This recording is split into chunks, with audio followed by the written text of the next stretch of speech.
Hello everyone, welcome to my YouTube channel. So बच्चों, आज हम क्लास 6 की यानी कक्षा छठी के गणित विषय की वर्कशीट नंबर 9 करेंगे, जो कि आपकी 2 अगस्त की वर्कशीट है। सो इस वीडियो को स्टार्ट करने से पहले सभी बच्चे इस चैनल को सब्सक्राइब करके इस वीडियो को लाइक कर दीजिए। तो चलिए वीडियो को स्टार्ट करते हैं। तो यहाँ पर हम संख्याओं की जानकारी पढ़ने वाले हैं, ठीक है। यानी कि गुणा हम इसमें समझेंगे, गुणा कैसे किया जाता है। पहले आपकी जो पिछली वर्कशीट्स आई थी उसमें आपने जमा करना, घटा करना सीखा था, है ना। आज की वर्कशीट में आप गुणा करना सीखेंगे। तो कैसे किया जाता है गुणा? जैसे अगर हमें 3 को 5 से गुणा करना है, ठीक है, तो इस तरफ से हम गिनते हैं 3 और इधर से हो जाएंगे हमारे 5, ठीक है। तो इन दोनों को गुणा करेंगे तो 5 हो जाएगा। तो अगर हम 5 को ऐसे कर देंगे और 5 को 3 से करेंगे तो भी सेम आंसर आएगा। यानी अगर हम 3 को 5 से गुणा करें और 5 को 3 से गुणा करें तो हमारा एक ही उत्तर आएगा। तो वो उत्तर क्या होगा ये समझते हैं।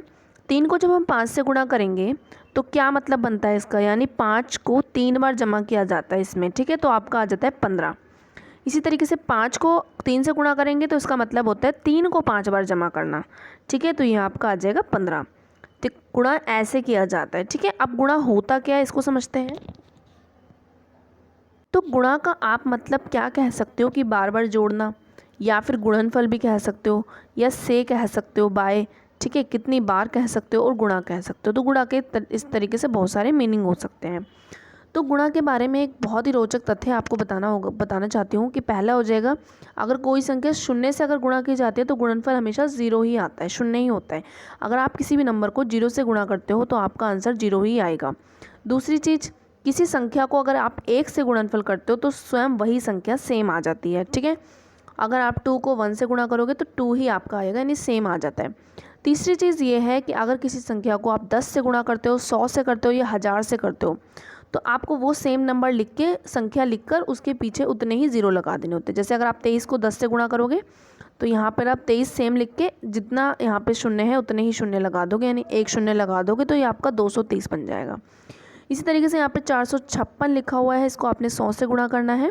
तो 456 में 100 में 2 जीरो शून्य होते हैं, तो आप इसके पीछे 2 शून्य लगा दोगे तो आपका ये आंसर आएगा। तीसरी चीज़, जब आप 738 को गुणा करते हो 1000 से तो 738 में 3 शून्य लगा दोगे तो आपका गुणा करने पर ये आंसर आएगा। तो ये बहुत ही ज़्यादा सिंपल तरीका है जिससे आप किसी को भी गुणा कर सकते हो। आगे देखते हैं।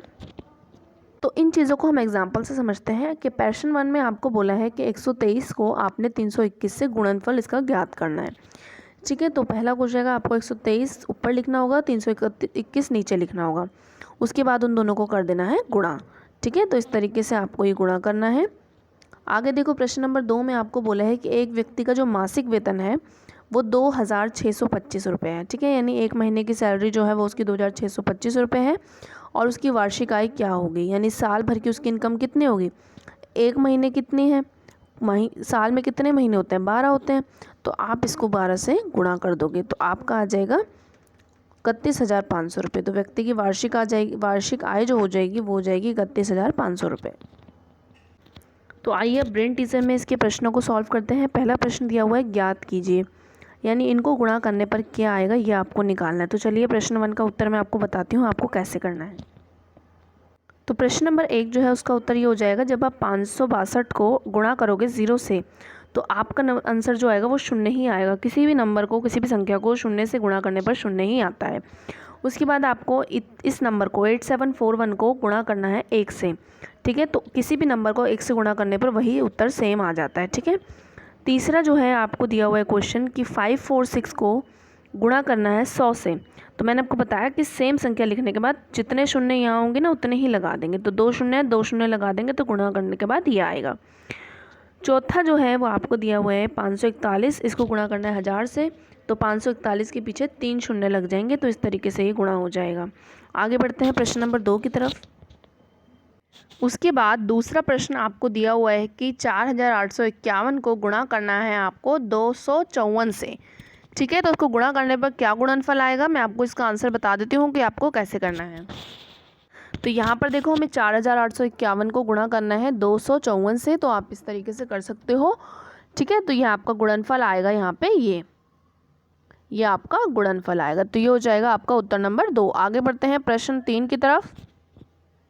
अब प्रश्न नंबर 3 में आपसे बोला है कि एक बॉक्स में बिस्कुट के 480 पैकेट हैं, एक बॉक्स में 480 पैकेट हैं और हर एक पैकेट में 12 बिस्कुट हैं। तो ऐसे एक बॉक्स में कुल कितने बिस्कुट होंगे आपको ये बताना है। ठीक है, तो इसके उत्तर में आप लिखेंगे, यानी उत्तर नंबर 3 में आपको लिखना होगा कि बिस्कुट के पैकेट कितने हैं 480 और एक पैकेट में कितने बिस्कुट हैं 12, और दोनों को जब हम गुणा कर देंगे 480 को 12 से गुणा करेंगे तो हमारा उत्तर आएगा 5700, यानी कि आपके जो कुल बिस्कुट हैं वो हो जाएंगे 5720। ठीक है, तो 5760, ठीक है 5760, 5760, 5760 इसका उत्तर आएगा। कुल बिस्कुट आपके 5760 हो जाएंगे। ठीक है, तो इस तरीके से आपका ये प्रश्न नंबर 3 का उत्तर हो गया है। तो इस वाली वर्कशीट में आपको 3 ही प्रश्न दिए हुए हैं, तीनों के उत्तर मैंने आपको बता दिए। जाने से पहले वीडियो को लाइक कर देना। मिलते हैं नेक्स्ट वीडियो में, तब तक के लिए बाय बाय।